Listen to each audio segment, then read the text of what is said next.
Cayden. Welcome to Me and the Market Goliath podcast. I want to start off by saying your story is truly inspirational, and it is truly a treat to speak to you one on one to essentially talk about life. Because in many ways, life is an investment because of the decisions that we make. I honestly don't know where to begin. You are a cancer survivor who had to go through it 3 times. You're an investor and a founder and teacher of an investing academy in Singapore.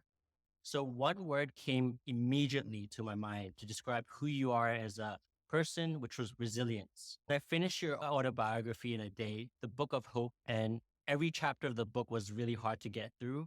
It was just setbacks after setbacks to find glimmers of hope. You titled the first chapter of your autobiography, Life is a Relay. That's just a powerful phrase to describe life. Before you go on to tell your life story to those who have not heard of you from other parts of the world, how are you doing? I'm doing fine. By the way, thanks for setting aside precious time for this class. And I'm just doing this right in the comfort of my office. So life is good. Nothing much more to ask. That's great to hear. I know we have a lot to go through today. I did want to start with your background. I understand your childhood has shaped who you are today. Can you speak to my audience about your background, how you came across investing? Maybe I could travel back in time when I graduate from the local university. During my era, there are only two universities in Singapore. One is a National University of Singapore, and the other one is Nanyang Technological University. So during my era, people think that people who graduate with degrees are pretty smart. That was the perception. So of course, including my parents, if you have a degree, then things will be fine and so on. So eventually I went ahead, I graduated from the local university. In fact, with 3 degrees, 2 bachelor degree and 1 master degree. That was really long time ago. But my specialty was in science. So I'm very scientific. So during my era, I thought that having more degrees, I'll make more money. So that was my perception. But of course, over time, I realized that I was absolutely wrong. And what happened was after I graduated, I owe the bank a substantial amount of money because of tuition fee loan. So I want to pay back. And to pay back, I will take a part-time job. So during that period, I realized that money is quite important. With money, actually, I could do a lot of things. So eventually, I pay back the loan. And I wanted to become wealthy very quickly. And coincidentally, somewhere in about 1999 or year 2000, .com was really the in thing. Everybody was talking about, innovation, breakthrough technology, and any companies with the domain name .com, it seems like a big thing. So what happened was I quitted my job and I went to take a postgrad, a master degree in e-commerce, e-business. The exact title is actually Master of Science bracket Electronic Business. So I thought that by having a master degree, right, I could start a .com. So I started using my savings to invest in technology company. But actually I realized that I didn't really know much. So of course the .com bubble burst in about 2001, 2002. And the money that I've used, right, is actually my wedding money. It's my fault. So I lost all the money and that was the biggest wake-up call. And that was also the realization, right, that I couldn't differentiate between gambling and investing. That was the biggest turning point. That's why I realized that investing is really important. I read through your autobiography and I did my research during the .com bubble in 2001. You said you've lost 50,000 Yeah, 50. Sing dollars. Is that correct? Yes, Was that through taking leverage or was it just buying stock? both stock trading and option trading. And I thought trading is investing. And what was going through your mind? You mentioned that you were on the verge of bankruptcy. How did you adjust your mindset? I think the biggest realization, right, is that there is a huge difference between trading speculation versus investing. But of course, before the dot-com bubble burst, I thought that investing was trying to guess and then forecast the movement of share prices or whatever prices. So that was the biggest realization. And even though I follow the rules, like trading, they have some rules. So I realized that even if I follow the rules, it didn't work. And then because my background is in science, I realized that in order for something to be considered science, it has to be duplicable. You add maybe A plus B, it's supposed to go into C. So I did A and B, but C didn't turn out. So I realized that whatever I was taught, right, is totally untrue. That there is no scientific basis why trading or speculation should work. So that was the time where I want to explore something more scientific. And of course, by chance, I came across value investing. It was really interesting because I know that at the time you took on a lot of risks, and Yes. I read from your book that it was essentially your wedding money. Yep. And you had to manage a lot of different stakeholders. Yeah, Your family was a huge part of yeah. it. How did you balance your life with essentially your family problems and also essentially have to take care of your mother as well? So speak to me about that process of trying to make more money, trying to recover the losses, and being able to prioritize your time and use your time effectively.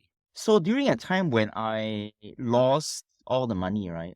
I think the first thing I need to do is I need to tell my girlfriend, who eventually became my wife. So most important thing is to tell the truth because there's nothing much I can do. So first thing is to tell my girlfriend that, hey, I lost all the money. Second thing, of course, is to explain to her why I lose all the money.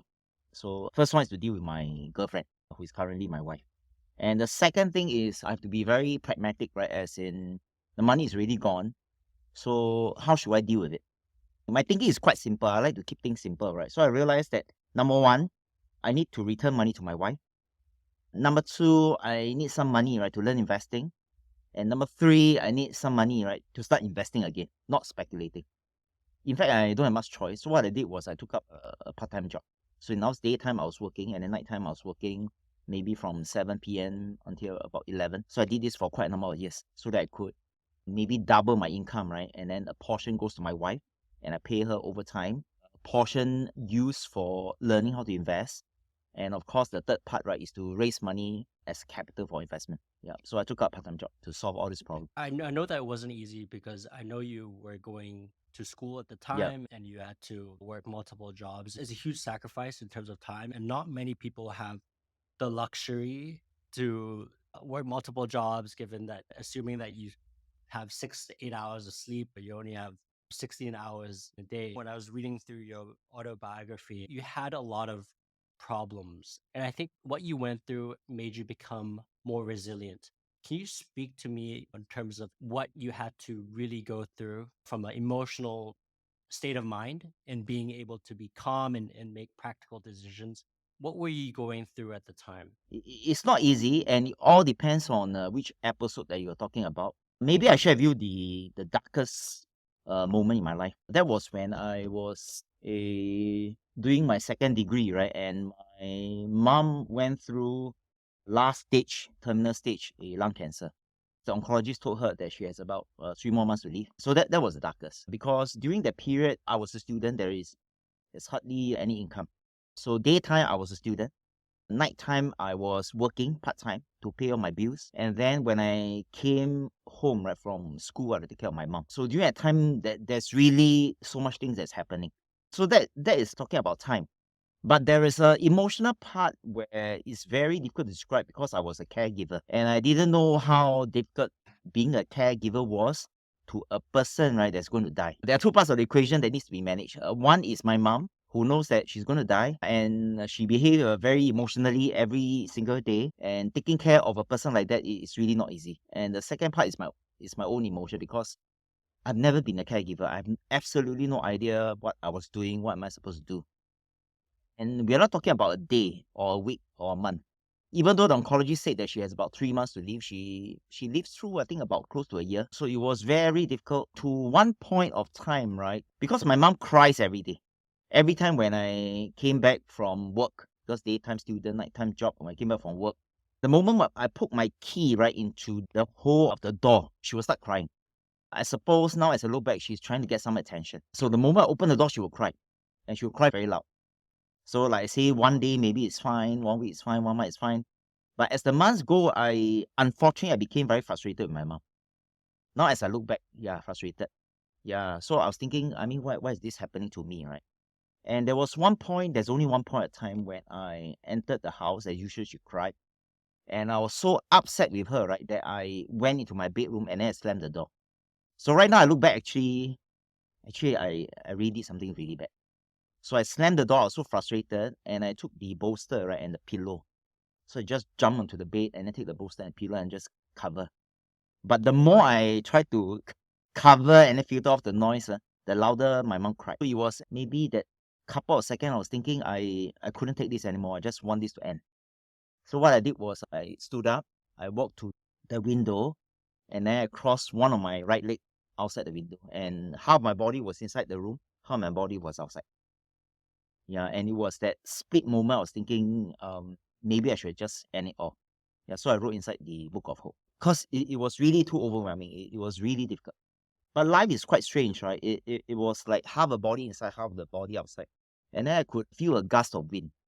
Then I suddenly realized that my body was outside the window. And then when I looked down, right, it was well, it was pretty scary. Suddenly, I came to my realization right there. I mean, what am I doing? So eventually, I went back into the room and then I went out and talked to my mom. But that split second is just, I could have just shifted my body to, towards the window, and then that's the end. And then we wouldn't have this conversation. So I think sometimes life is quite strange, right? We make choices, like you say right in the beginning of this podcast. And then we make a choice and then here we are. But if I chose to end my suffering, so-called my suffering, I think I wouldn't have a family, my 2 kids and so on. Yeah. So right now, I think I can truly appreciate those caregivers. And second thing is for those people that sometimes we read on newspaper that they end their own life because we may not fully appreciate what they have gone through because only they know. So that was the toughest. That is very deep. And I read your book, and there's a lot of setbacks that you went through. Life in general is multifaceted. Yeah. There's multidimensional ways to approach life. And I know shortly after when your mother passed away, you had to go through a lawsuit. And Yes, it yes. really affected your family Yeah. dynamics. As a reader of the book, personally, I'm curious whether you still talk to your third brother, but I think it really changed the way that you see life Yes. and possibly investing. Can you speak to me more about Sure. that experience? Before I share with the reply, I sincerely appreciate that you actually read the book. So you know the details. So I have 3 elder brothers. My third brother actually filed a lawsuit against my mom before he passed away, and then knowing that my mom is going to die.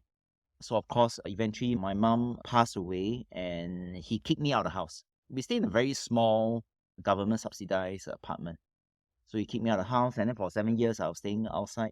I have not been talking to my third brother because I find it very hard to forgive him. I think I can forget some of the things that he's done, but I don't think I can forgive him. And the reason why I said so is because during that 1 year when I was taking care of my mom, right, it was really difficult. And I was the only one there, It was me and there's a helper, and then there's a mom, and that's it. Nobody is there. So during the toughest phase of my mom's life, um, I just felt that it's just me and my mom, nobody were there. So I find it very difficult. Even my mom's younger brother didn't really visit her that often. I think it's really unfortunate for me to realize the importance of money, right? Is because in the book I wrote about my third elder brother suing my mom, and then we want to defend ourselves. And to defend ourselves, we need to find a lawyer, but we are poor, so we cannot afford a lawyer. So what I did was I brought my mom to a government agency. I think fortunately Singapore government has this agency where they provide a free legal service for people who are really poor, low income. So that was the first time, as an undergrad, bringing my mom to a place, and practically I'm just begging for help. And then as I was describing the case to a lawyer, I was crying actually. I still remember the lawyer. The lawyer was, his eyes were so eventually I just kept crying, but I had to finish the story. And of course, after the story, the lawyer said that, yeah, we have picked up the case. But the interesting turn of event is my mom passed away, and my brother wanted half of the house, right? The apartment. Because 50% belonged to my mom, 50% belonged to my brother. And my brother made claims, legal claims that, hey, I'm the one who is paying for the mortgage. Why should my mom have the other 50? Yeah. So the interesting turn of event is the judge eventually gave a verdict where if the house is sold, 50% will go to my third brother, 50% will go to my mom. But before she passed on, right, she gave her legal share, the 50, back to the son, which is my third brother, that has filed a lawsuit against her. Yeah, so I couldn't understand. And because of that, my third brother has 100% of the apartment. I have nothing, right? But I'm standing on my mom's side. So in other words, I'm going against my brother. So he has to get rid of me when my mom passed away. So I think during that point of time, I couldn't really understand why would my mom gave her 50% share to the son that sued her.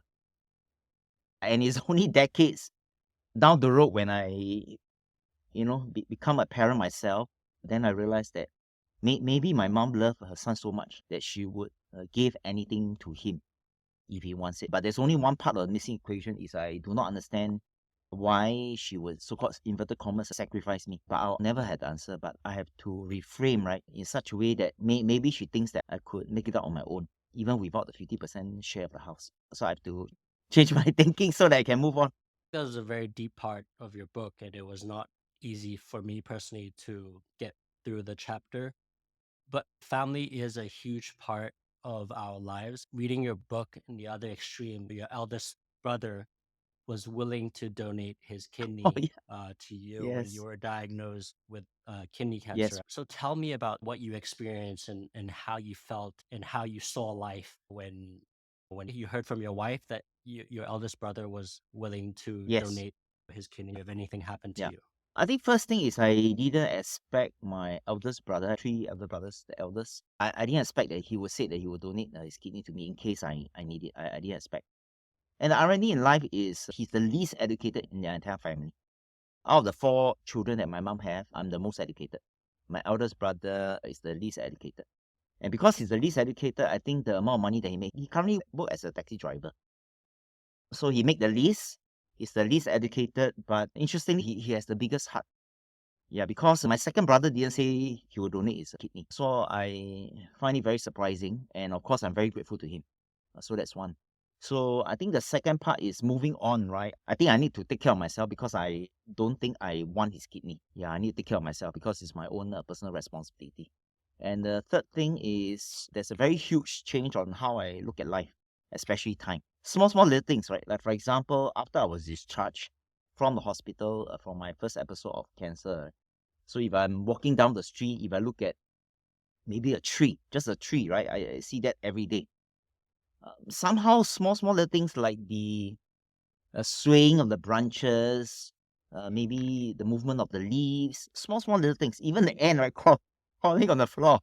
Yeah, make me realize that, hey, there's a life, And all along for the past maybe 20, 30 years, I take all these tiny little things for granted. So right now, I'm appreciative of small little things. That includes this conversation, really. That was highlighted at the end of your book, the last chapter. You mentioned that time is Yeah, precious. that's right.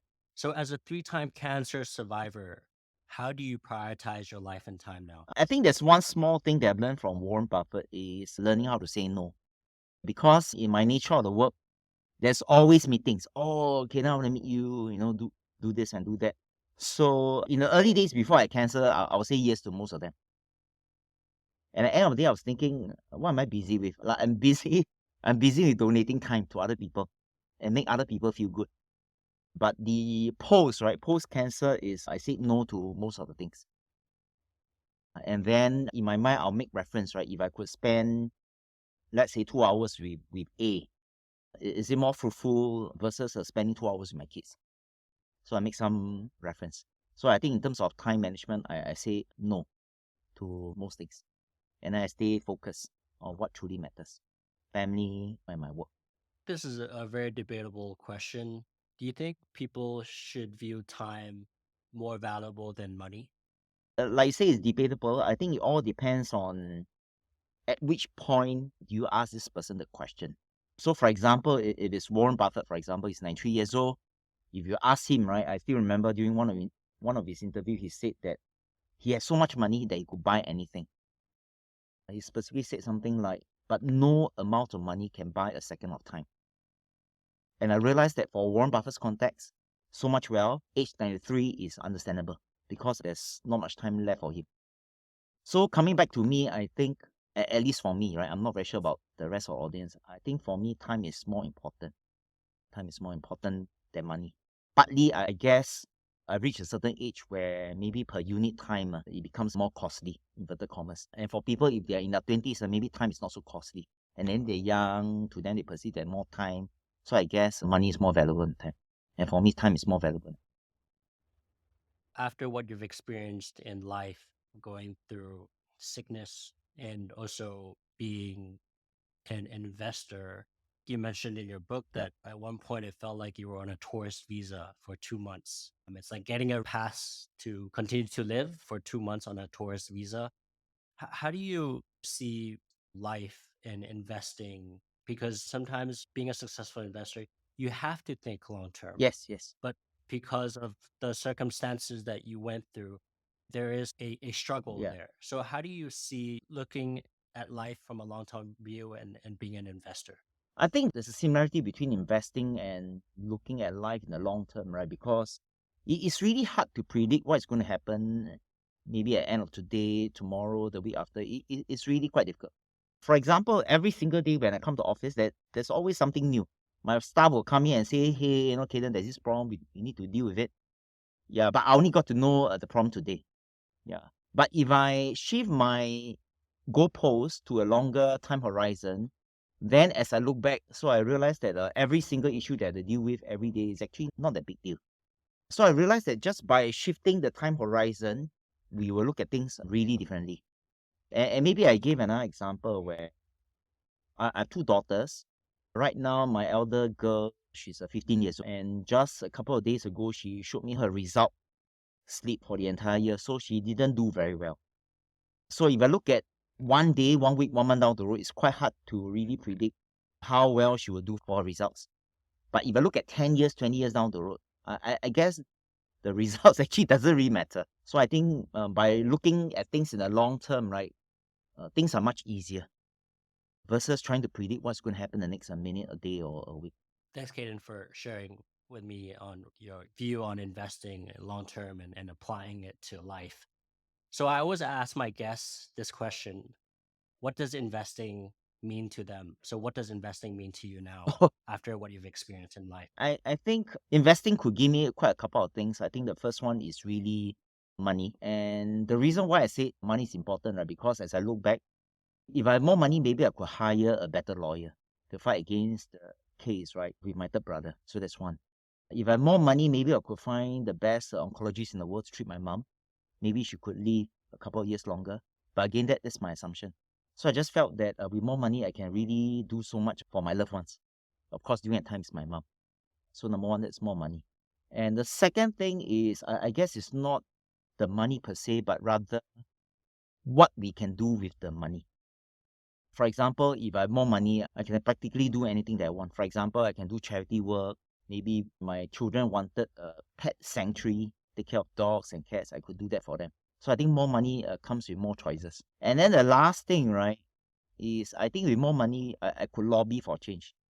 Yeah, so it's just my perspective lah. I think in Singapore is a very capitalist and realistic society, and if you want to have a voice, right, we need to be somebody. So, for example, just my perception. For example, if we want to lobby for some change, we either be very famous, maybe some superstars, influencer.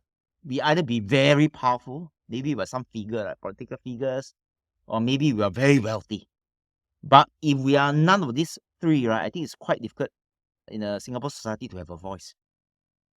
So I realized that if any combination of these three, I could really help those in need. And of course, in my perspective, right, it's more of a cancer patient. I could speak up for them. So how would you describe your investment philosophy now? Has it evolved over time? In your other book, you mentioned Warren Buffett quite a few Yeah, yeah, times. yeah. So I'm curious to know, how would you describe your investment philosophy now? I think my investment philosophy is very similar to Buffett in a sense that I wanted to own a diverse portfolio of businesses so that in the long run, right, businesses work for me.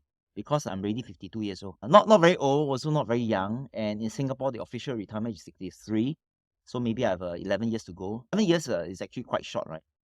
And I don't think I want to spend my time exchanging time for money. So I prefer something to work for me.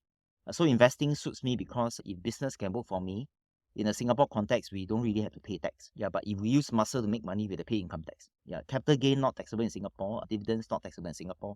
I think it's similar to Hong Kong. And then, yeah, I want businesses to work for me so that, again, if businesses work for me, I have more money, more choices, and I could really do a lot of things for others. I want to talk about happiness. I think that's a huge part of your book. And I've personally learned a lot of takeaways from your book in terms of what makes you happy. I think happiness is really complicated, but is happiness more complicated than investing? Or do you think it's the other way around? I think investing is more complicated than happiness. Investing is more complicated, especially trying to find the economic more understanding the industry. I think it's more complicated. To me, happiness is quite simple. But before I cancel, to me, it was quite complex. Right now, to me, right, for example, happiness can be as simple as going back home, seeing my two daughters, together with my wife sitting in the living room, watching the TV, I'll be happy. So that's one. And happiness can be as simple as me and my elder girl. Both of us, we like animals, right? And in the Singapore context, we have a lot of stray cats. So happiness, it could be as simple as me and my daughter going out with some food and treats, right, for feeding the stray cat. So right now, my requirement for happiness is really low. It's really low. Small little things. Even having a cup of tea, serious, is really happiness. Of course, at this point of my life right now, I think the most important thing is inner peace. Because there's so much thing that's happened for the past many decades. So a peaceful day, right, to me is happiness. Very simple to me. Like for people that experience hardship, they somehow find the true meaning of life, which is simple happiness Yes. goes a long way. Yes. I think a lot of people get bogged down with making money and then they disregard other aspects of life, spending quality time with their family, like you said, enjoy a cup of tea. I think everyone is so busy, they don't get to sit down and think what's best for them and investing in health. So, why do you think people get so attached to making money and to get rich quick and disregard other simple aspects of life and being happy? I guess it's human nature that we wanted to have more money.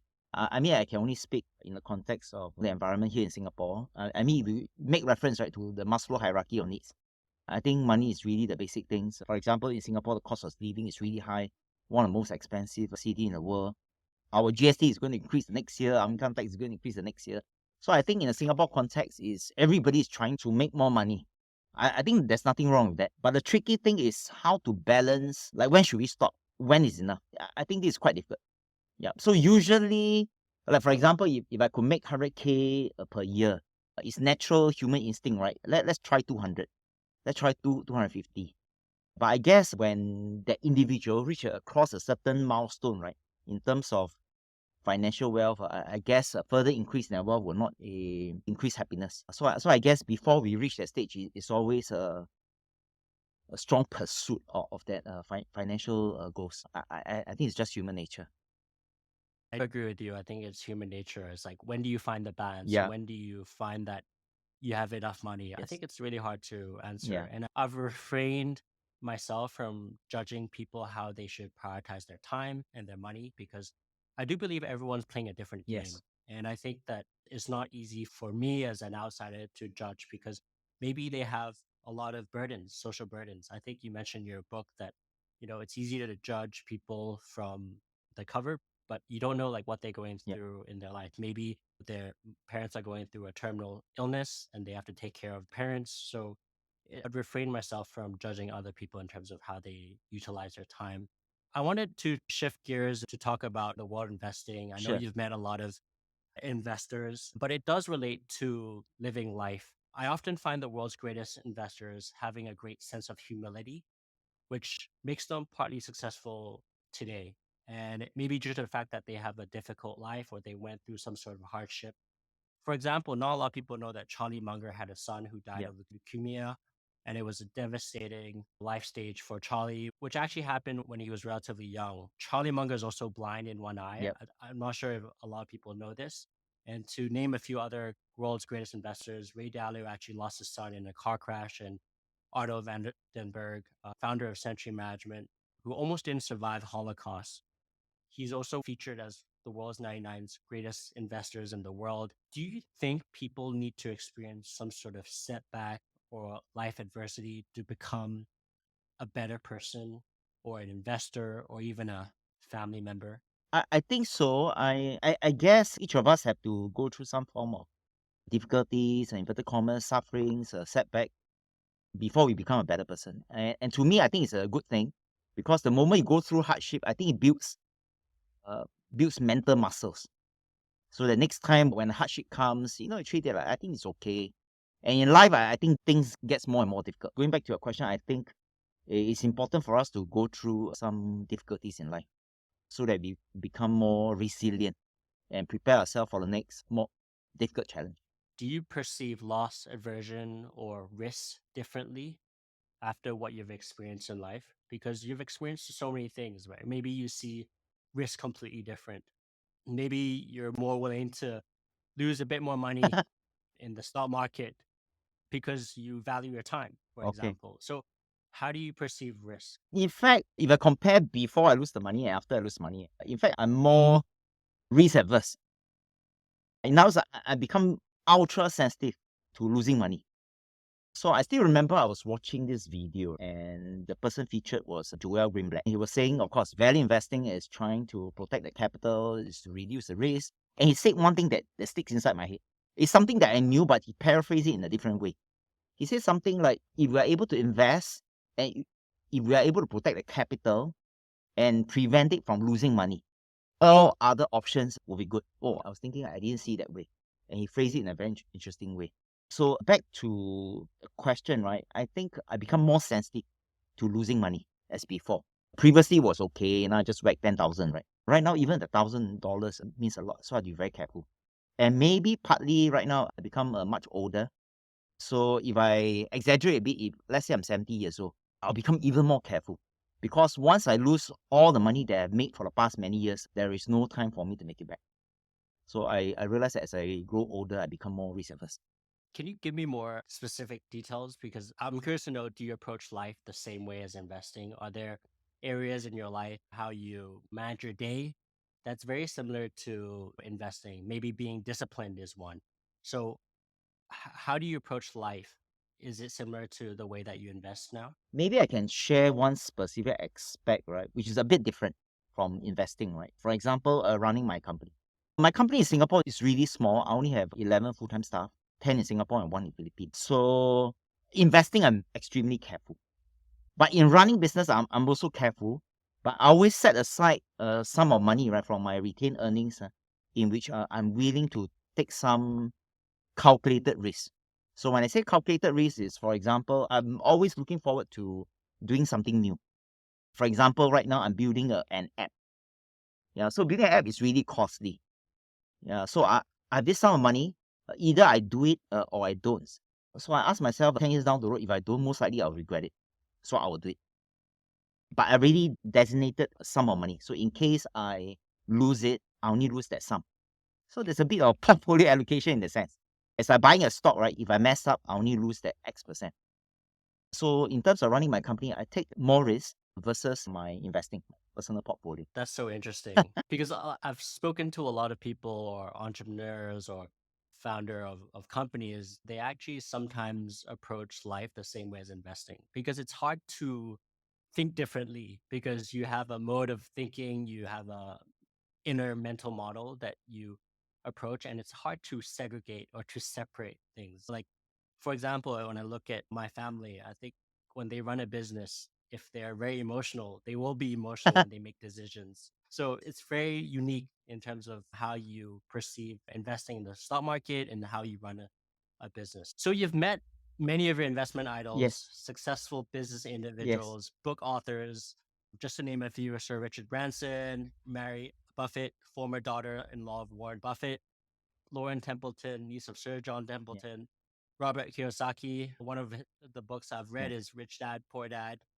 What did you learn from them, and what did you admire most about them? I think there's one thing that I really admire all of them, that they are really intelligent.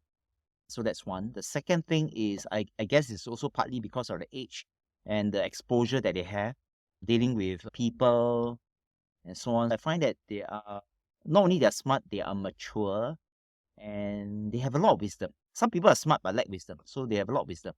So every time it can be as simple as just sitting down, having a short conversation with them, I will learn a lot. So these are three things. They are really smart, huge exposure, and very wise. Partly because they are older than me. So, which individual out of everyone that you've met in the investing world truly stands out to you the most, and why? I like Lauren Templeton the most. So that's one. There's another professor that I like, is actually Professor George Athanassakos. He's the professor teaching value investing in IB Business School in Canada. So I met him many years ago. So these are the two individuals that I really like. And I like Lauren Templeton is because I think she's really smart. She's around my age. She's really smart, but she's really humble. I'm really surprised because I met other people. Sometimes they're not so humble, but Lauren Templeton was really humble. I was a bit surprised. And the other person, which is Professor George, right? He's also very humble. Maybe I share with you a quick story, right? Was I met him when I flew to Toronto to attend his training.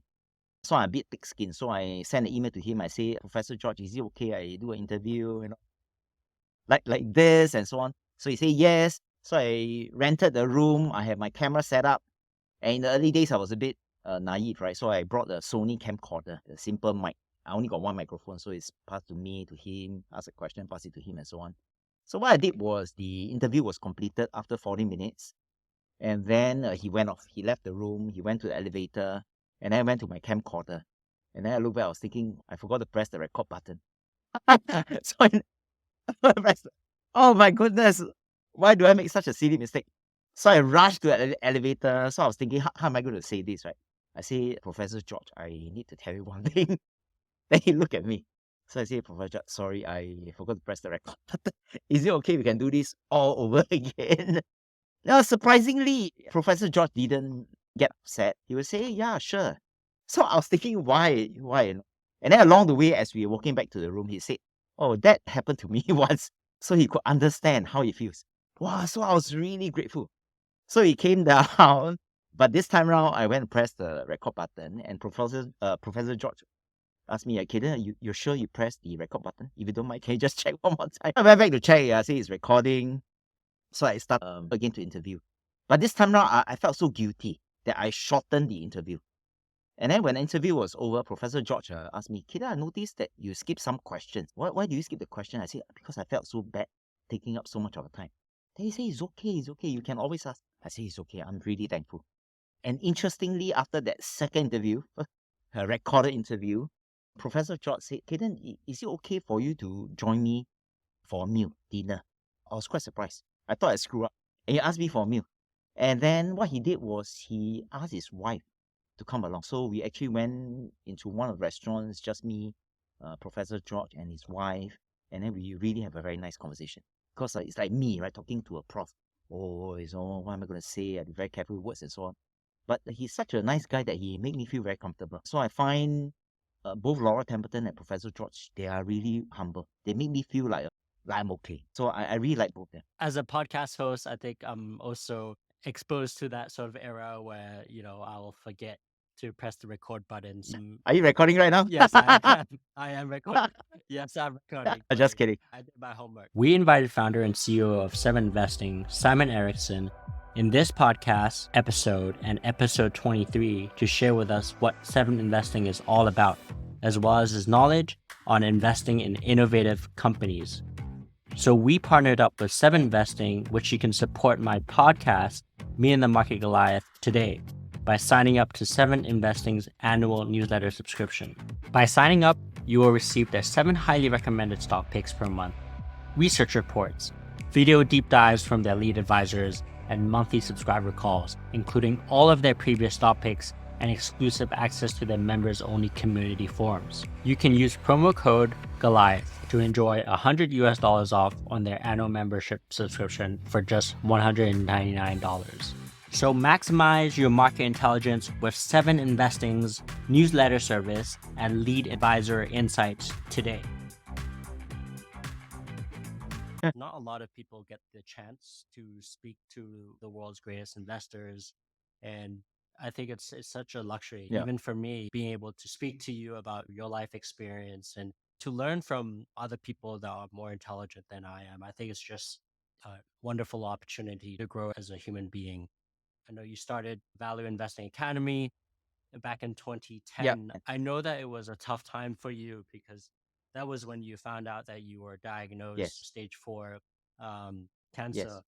Tell me, why did you want to start Value Investing Academy and to have a mission to educate the world, especially in Singapore, the true meaning of value investing? Starting Value Investing Academy, in fact, was a coincidence. It's not really something that I planned for. So I left my job in May 2008, and a couple of months later, I think it was a global financial crisis. During a time when I left my job, right, I wanted to just a freelance trainer doing things that I like.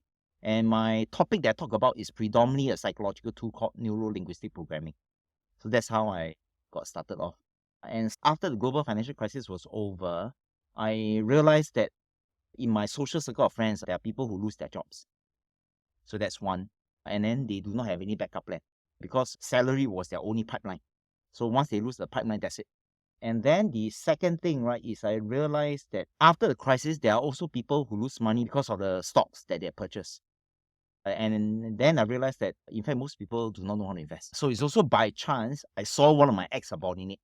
He was reading a book called One Up on Wall Street. So he left this book on his table. I happened to drop into his cubicle. Then I saw this book. I said, what book is that? Oh, he said value investing. In fact, I have no idea what he's talking about. Value investing. So I said, maybe I buy you lunch. You can talk to me more about it. So that was the .com. So after that, I brought this subordinate and I said, do you know anyone, right, who is also very good in value investing? So eventually, he introduced his friend to me. Right now, this so-called friend, right, becomes my co-instructor. So it's me, Cayden, and this guy is called Liu Feng. He's from mainland China, but right now he's a Singapore citizen. Yeah. So, and then I rope in another one of my friends. So 3 of us. Yeah. So Cayden, Liu Feng, and let's say Mr. X. Yeah. So 3 of us, we started a value investing academy. But over time, this X dropped out. And as of now, there are only 2 people who talk about value investing in my company, which is me and Liu Feng, who is originally from China. So, speak to me about value investing for your students and followers. If they could only learn one thing from the Value of Investing Academy, or even financial literacy or investing in general, what would it be? What would you want to tell them about? What is the eye of the bullseye?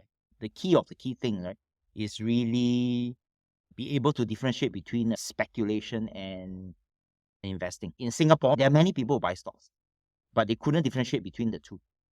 If there is only one thing that I can share, this will be one single thing.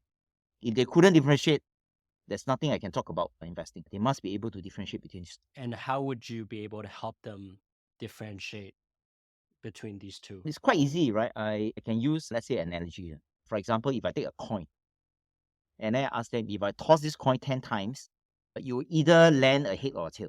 So if I toss the coin 10 times and it landed on the head, and then I'll ask them, which side would the coin land on if I toss the 11 times? So it all depends on who I ask. So some people may say, oh, since the first 10 times is head, the 11 time most likely is head. Yeah, some people who are more mathematically inclined, they may say, hey, the 11 toss, right, has nothing to do with the past 10 toss. So I'll tell them, of course, the 11 toss has nothing to do with the past 10 toss, right?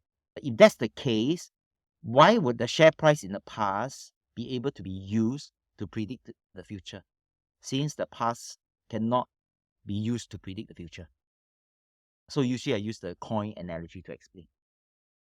I think that's a very interesting way to differentiate between a value investment as opposed to Yes. speculations. I do think that a lot of people fall into the trap because it's in the world of media, right? It's really easy to fall into different biases, Yes. investment bias. And I think we're all exposed to that given that we receive and absorb information every single day. A big part of my podcast is to help my audience Sure. understand a lot of investment mistakes from my guest speakers. You've experienced significant losses, as you mentioned, in the .com Yeah. bubble. But would you say that is the biggest investment mistake you've made? Sure. I think the biggest investment mistake, right, other than not being able to differentiate between speculation and investing, right, is I did this thing called option trading. I'm not very sure is this common in Hong Kong, but in Singapore it's very common. Option trading in the Singapore context involve buying puts and calls and then try to sell it, right, to make the difference, the spread. But the problem with option trading, right, is US options has an expiration date. So in other words, if you are unable to sell it at a higher price, the option expires, actually you lose 100% of the capital. But interestingly, before the .com bubble burst, right, my focus is always about making money. My focus wasn't worrying about what if the option expires and then I lose 100%. It's a very strange feeling. It's like a gambler entering a casino. They will never think of, I'm going to lose money. Their mind is always focused, oh, no, for every $1,000, I could make maybe 100,000. So the biggest mistake was doing option trading. Yeah, so that was before the dot-com bubble burst. So if somebody is buying the options, which also means that on the other side of the fence, somebody must be selling them the options so that they can buy it. So right now, I'm on the other side of the fence. So instead of doing option trading, that means buying and selling options. Right now, I write options and then I sell the options to option traders. It's like I'm the lottery ticket seller. So biggest mistake doing option trading. My learning lesson is to go to the other side of the fence. So right now, I frequently write options. I did my research and I do know that you teach option selling Yeah. to students. And how has that experience been? Because I do think that, you are serving a bigger mission Yes. in life is to educate Yes. Yeah. people to not fall into the trap Yes. of buying Yeah. speculation investments. So how is that experience for you? I think it's really fruitful because in the Singapore context, especially in the training industry, I think more than 90% of the training providers, they talk about option trading. And sometimes they misrepresent by removing the word trading and then replacing the word called option investing. This is actually quite harmful. I find that it's a bit unethical. So they tell people, oh, you're actually not speculating, you're investing. So I find it very hard to reconcile, right? Why would they want to do such a thing? So what happened was, again, most people lose money and they couldn't differentiate what is option trading and option writing. I think throughout the past, how many years? 13 years, I think the biggest return I have is students finally realize that we are lottery ticket seller. We are the casino owner. We are the dealer. We don't buy lottery tickets. Because writing options is quite regular. Income is pretty regular. They can use that to do a lot of things. And fortunately, some students, they actually gave quite a bit of good testimonials and reviews. So because of that, it attract more students. So right now, I think the happiest thing is I could convert so-called gamblers to option writers.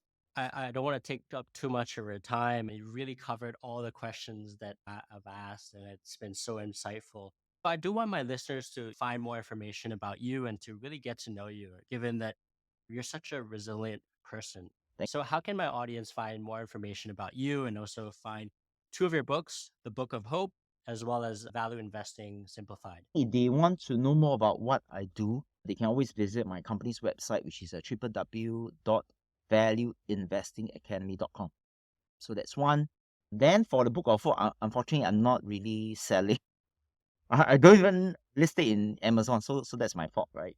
So overseas audience, they may not be able to get a copy, but if they really, really want, they could drop an email to enquiries, plural, at mindkinesis.com, and then maybe they could do some e-transfer, and then we could deliver the book to them.